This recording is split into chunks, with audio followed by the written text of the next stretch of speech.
class. I am Madhya Altaf, lecturer of HND at Times Institute Multan. Today we are going to study assessment of nutritional status.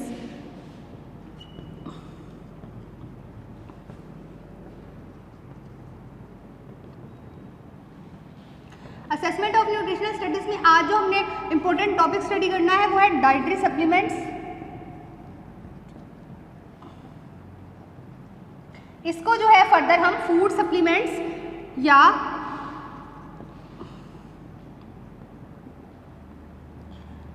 Food supplement भी इसको हम कह सकते हैं और nutritional supplements भी कह सकते हैं.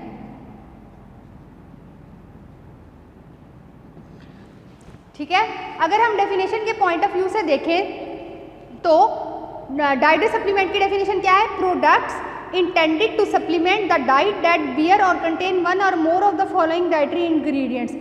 ऐसी प्रोडक्ट जो कि एक से ज़्यादा जो है वो न्यूट्रिएंट्स रखती है अपने, जैसे for example mineral, amino acids, vitamins या हर्बल्स इफेक्ट, या a dietary substance that supplements the diet by increases the total dietary intake. या ऐसी डाइट जो कि या ऐसा डाइटरी सब्सटेंस जो कि हमारी डाइट में जो है वो डाइटरी इनटेक को इंक्रीज करे, हमारे न्यूट्रिशनल रिक्वायरमेंट को इंक्रीज करे. देन अब रेगुलेशन ऑफ डाइटरी सप्लीमेंट्स में अगर हम पढ़ें तो सबसे पहले जो है वो 1994 में FDA food and drug authority ने जो है वो सबसे पहले रेगुलेशन दी कि डाइटरी सप्लीमेंट्स बनाने के लिए क्या क्या मतलब हमारे रूल्स या प्रिंसिपल्स क्या क्या है. देन उसके बाद डाइटरी सप्लीमेंट्स को जो है वो DSHEA dietary supplement health energy authority है, इसने 1994 में ही इसने और FDA ने मिलकर जो है वो काम किया और डाइटरी सप्लीमेंट्स की प्रोडक्शन से रिलेटेड जो है वो रूल्स दिए. A result of this provision dietary ingredients use in dietary supplements are no longer subject to the pre market safety evaluation required of other new food ingredients. मतलब as a result जो है उन्होंने जो है वो provisions provide किए कि मतलब मार्केट में जब सप्लीमेंट जाएंगे तो प्रिकॉशनरी मेजर्स क्या होंगे, मार्केट के प्रिकॉशनरी मेजर्स क्या होंगे और किस तरह के रूल्स एंड रेगुलेशन है जिसमें प्रोडक्ट डेवलप की जा सकती है. और इंग्रेडिएंट्स पे भी manufacturer must notify FDA at least 75 days. उसके बाद उन्होंने ये रूल बनाया कि जो भी मैन्युफैक्चरर है वो अप्रॉक्सीमेटली जो है वो 75 डेज पहले जो है वो मैनेजमेंट ऑफ FDA को आगाह करेगा कि उन्होंने जो प्रोडक्ट बनानी है उसमें मतलब क्या वो प्रोडक्ट डेवलप कर रहे हैं और उसमें कौन से न्यूट्रिएंट्स उन्होंने यूज़ किया और उनका क्लेम क्या है. Then there is no provision under any law or regulation that the FDA enforce that requires companies. अब इसमें जो है वो एक लॉ था कि FDA जो है वो मस्ट जो है वो कंपनीज़ को इन्फोर्स नहीं करेगी कि वो भी बताएं कि उनकी प्रोडक्ट की वजह से जो है वो कितने लोगों को इंजरीज कॉज हुई हैं या कितने लोगों को प्रॉब्लम हुई है. लेकिन हालांकि अगर हम देखें सिचुएशन के अकॉर्डिंग तो जो हमारे डाइटरी सप्लीमेंट्स बनाते हैं तो उसमें ये रूल होना चाहिए कि अगर आप एक क्लेम कर रहे हैं तो उसकी वजह से कोई ड्रॉबैक हो रहा है तो वो भी अब आगाह करें कि मतलब कितने % लोगों को का नेगेटिव इम्पैक्ट है, या मतलब पहले आप उस पर स्टडी एक रख लें जिससे आप टेस्ट करें कि पॉजिटिविटी ज़्यादा है या नेगेटिविटी ज़्यादा है प्रोडक्ट की. देन पोस्ट मार्केट मॉनिटरिंग में ये था कि manufacturing and distributors of dietary supplements are not required by law to record, investigate और forward to the FDA any report that receive injuries. Okay, post market record में ये था कि बाद में आप कुछ नहीं बताएंगे, यही वाला रूल आ जाता है कि पोस्ट मार्केट का सर्वे करके आपने FDA को ये आगाह नहीं करना कि कितने लोगों में नेगेटिविटी आई है या कितनों में पॉजिटिविटी आई है. After the product is marketed FDA must show that a dietary supplement is unsafe before it can take action to restrict. अब प्रोडक्ट लॉन्च हो गई है तो हो सकता है कि FDA जो है उसको अनसेफ करार दे दे, उसको देखते हुए या उसके रूल्स को देखते हुए या ये देखते हुए कि वो मार्केट से उस प्रोडक्ट को रिमूव कर दे कि उसके पॉजिटिव इफेक्ट नहीं आ रहे, उसके क्लेम बहुत ज़्यादा आ रहे हैं.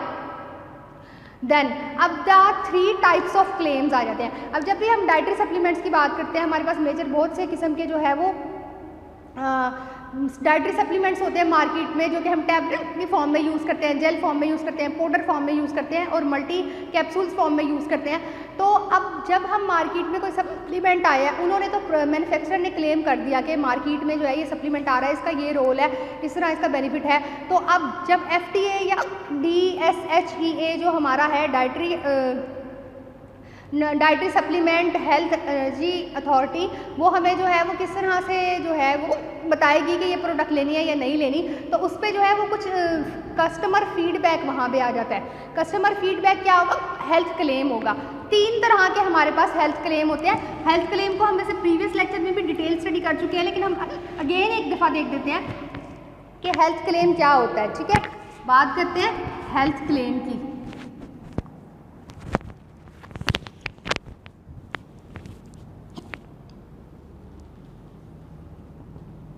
हेल्थ क्लेम 3 टाइप्स के होते हैं। सबसे पहले जो हमारे पास आ जाता है हेल्थ क्लेम,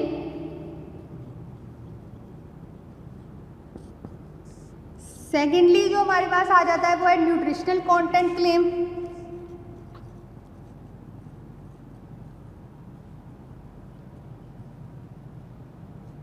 थर्डली जो हमारे पास आ जाता है वो है हमारा स्ट्रक्चर फंक्शनल क्लेम।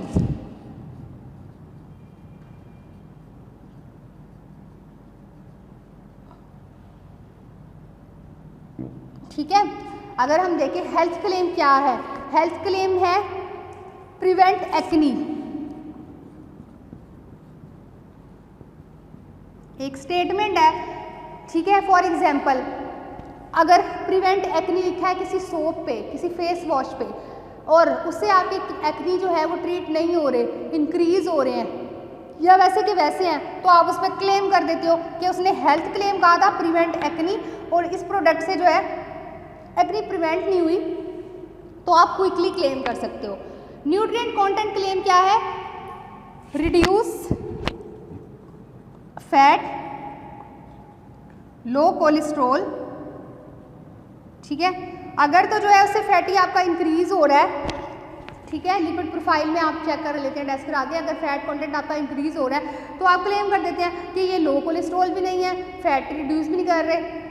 लेकिन ये जो है ये क्विकली क्लेम करने की बातें नहीं होती, इसको आप प्रॉपर टेस्ट करते हो लॉन्ग टाइम कंजप्शन के बाद, फिर इस तरह के जो है वो हेल्थ क्लेम पे आप क्लेम कर सकते हो कि ये क्या है। Help keeps a healthy silky skin.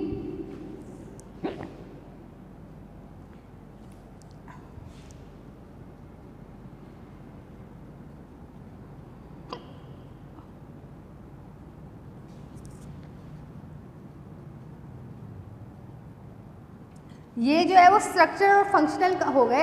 Help keeps एक इसका स्ट्रक्चर हो गया, सिल्की और हेल्दी स्किन जो है उसका फंक्शन हो गया। कि मतलब इसका स्ट्रक्चरल फंक्शनल क्लेम ये होते हैं कि उसमें उन्होंने 2 बातें बता दी हैं, एक स्ट्रक्चर बेस हो गई और फिर फंक्शनल बेस हो गई कि इसका फंक्शन क्या है, कि ये क्या कर सकता है। ठीक है, तो इस तरह के क्लेम जब हमारे पास आ देते हैं तो हम उस पर क्लेम कर सकते हैं।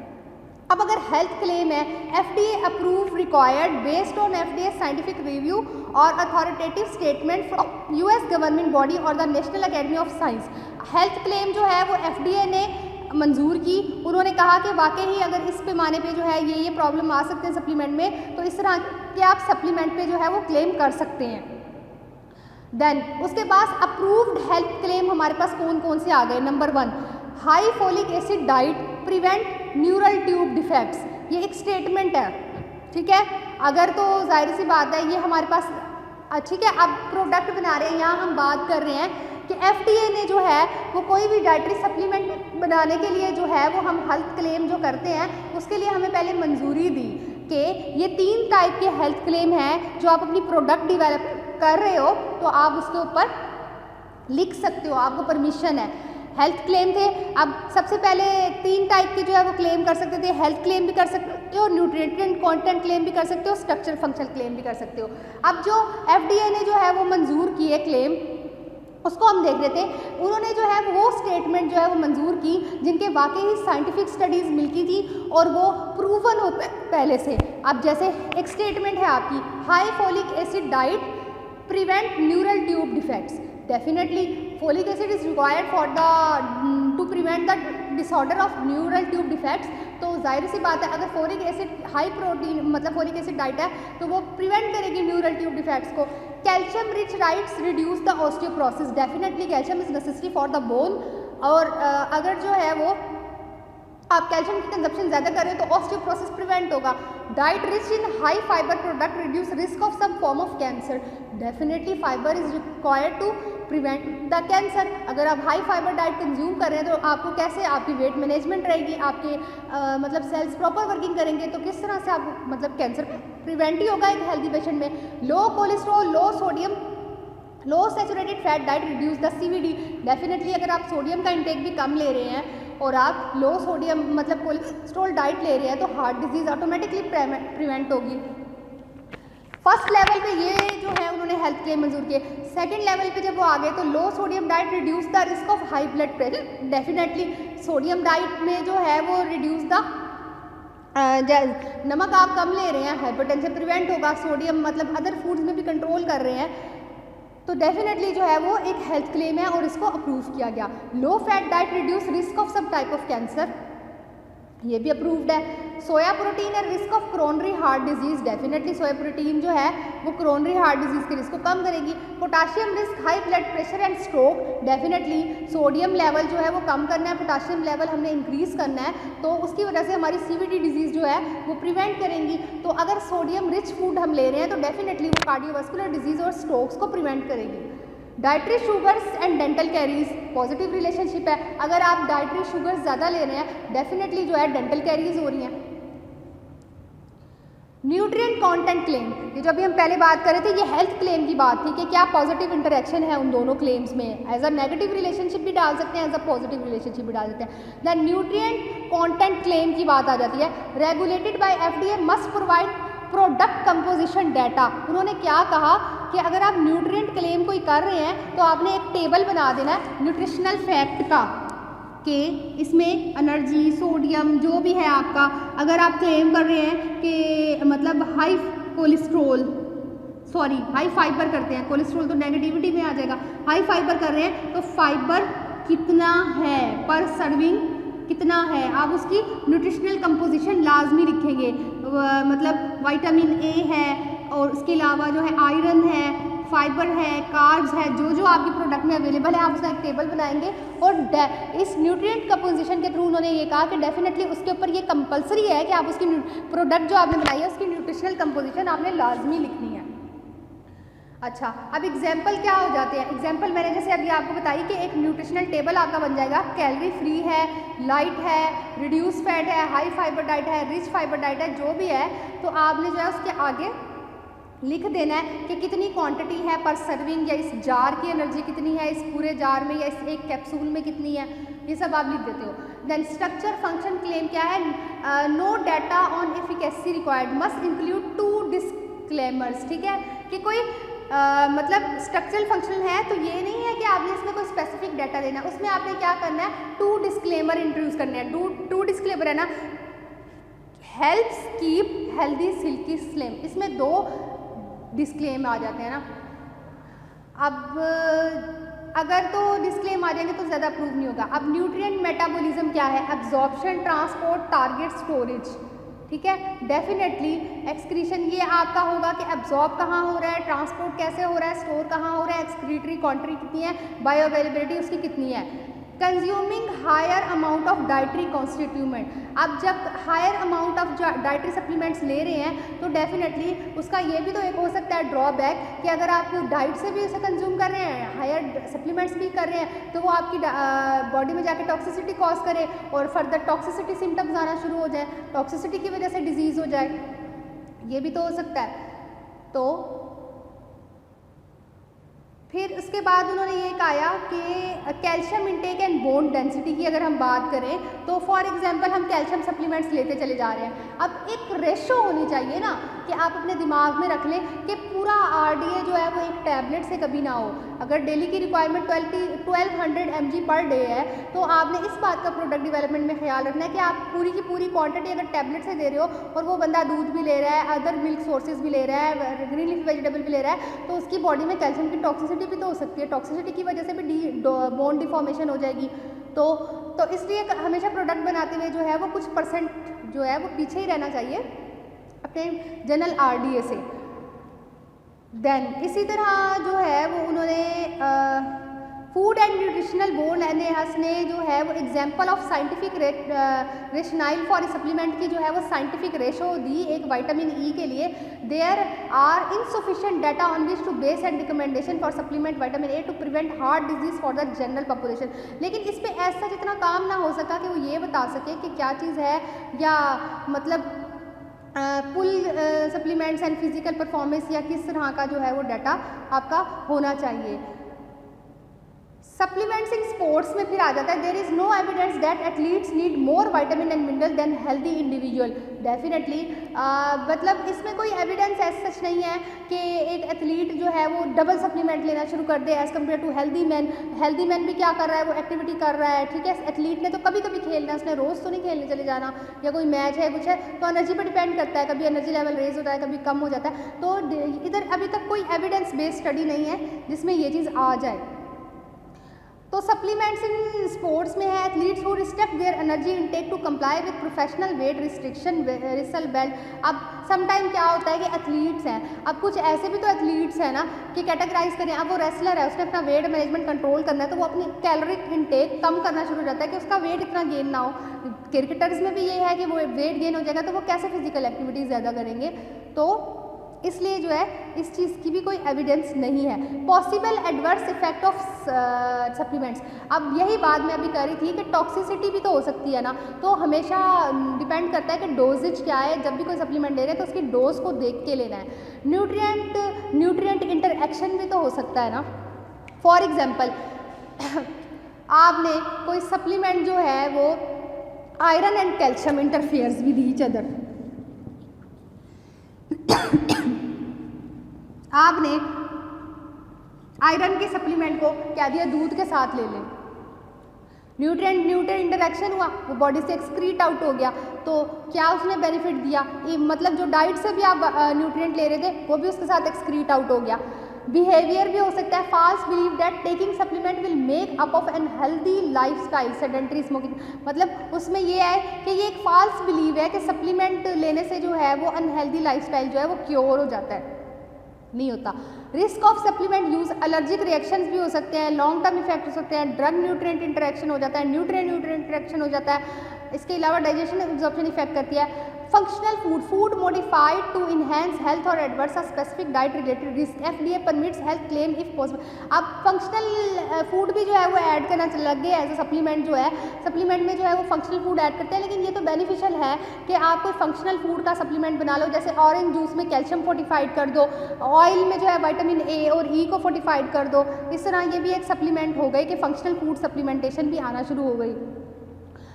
अब supplements versus healthy diet and lifestyle की अगर एग्जांपल देखें तो ऑस्टियोपोरोसिस में क्या है, कैल्शियम विटामिन डी के सप्लीमेंट और regulate exercise outdoors to promote bone health and enhance entertainment. अब या तो कैल्शियम विटामिन डी और के सप्लीमेंट्स ले रहे हैं, लेकिन उसके साथ साथ क्या है कि आपने अपनी आउटडोर एक्टिविटीज़ को भी इंक्रीज़ करना है, और साथ साथ जो है वो आपने सनलाइट से भी विटामिन डी लेना, ज़रूरी नहीं कि सप्लीमेंट ही काफ़ी है, इनफ है, आपने सनलाइट भी तो लेनी है जो कि विटामिन डी का जो है वो बिगेस्ट सोर्स है।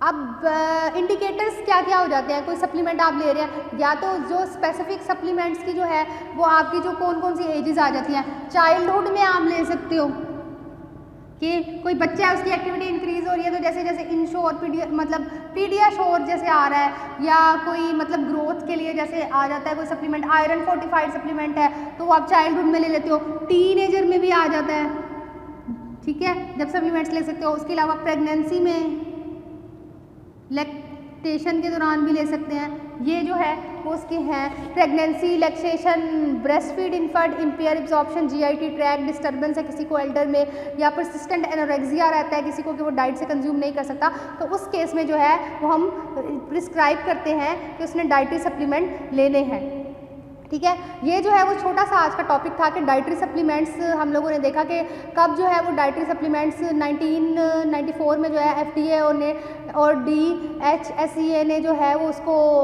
बताया कि किस तरह से डाइटरी सप्लीमेंट लेना है, उसके रेगुलेटरी रूल्स और प्रिंसिपल क्या थे, किस तरह से डाइटरी सप्लीमेंट्स की कौन कौन सी टाइप है, और किस तरह से जो है वो क्लेम हम लिख के प्रोडक्ट डेवलपमेंट करते हैं, और उसके क्या पीछे ड्रॉबैक्स हैं, कंजप्शन की वजह से जो है वो टॉक्सिसिटी हो सकती है, GIT ट्रैक डिस्टर्बेंस हो सकती है, और उसके अलावा जो है वो हमारे कौन से एज वल्नरेबल ग्रुप है जिसमें हम डाइटरी सप्लीमेंट्स और किन कॉजेज़ की वजह से प्रिस्क्राइब करते हैं। अब नेक्स्ट जो है वो आपने ध्यान क्या रखना है कि जब भी कोई डाइटरी सप्लीमेंट ले रहे हैं तो उसकी डोज पे कंपलसरी ध्यान करना है कि वो कितनी डोज में ले रहे हैं और क्या है उसका। और पीछे जो क्लेम्स वगैरह हैं वो भी as such as a nutritionist responsibility बनती है कि आप देखें कि हेल्थ क्लेम है वाकई उसके कोई हेल्थ इफेक्ट आ रहे हैं या नहीं आ रहे। Thank you so much student, अल्लाह हाफिज़। नेक्स्ट आप जो है वो नेक्स्ट देखेंगे कि फर्दर जो है वो हमारे हेल्थ मतलब कौन कौन से हमारे न्यूट्रिशनल कंपोनेंट्स हैं और हमारी हेल्थ पे उनके क्या क्या इफेक्ट्स होते हैं। फर्दर एक एक जो है मैक्रो माइक्रो न्यूट्रिएंट्स का हेल्थ पे इफेक्ट हम डिटेल स्टडी कर लेंगे। अल्लाह हाफिज़।